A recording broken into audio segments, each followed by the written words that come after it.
Kenapa penyimpan emas ni semakin kaya? Yang pertama sekali, dia tak sibuk dengan harga semasa.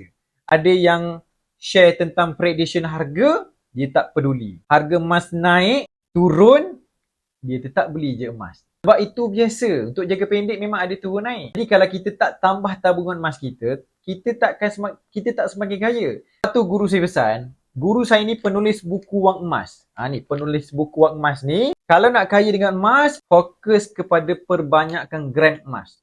Jangan sibuk dengan prediction harga. Biasanya yang sibuk dengan prediction harga ni, tabungan emas dia tak bertambah. Sebab dia sentiasa tengok bila waktu terbaik nak beli. Jadi tabungan tak bertambah. Emosi kita terganggu dengan harga semasa. Bila emas kita makin banyak, maksudnya kita semakin kaya. Kita banyak pilihan untuk kita lansai ke hutang ke, nak tambah aset ke, bergantung kepada keadaan kewangan kita. Jadi cara yang paling mudah nak tambah tabungan emas kita melalui aplikasi Ecomas Gap ni. Apa yang belum ada Ecomas Gap ni, pergi register dekat profile saya tu. Saya bantu sebaiknya. Tak faham apa lagi tentang emas, boleh komen dekat bawah.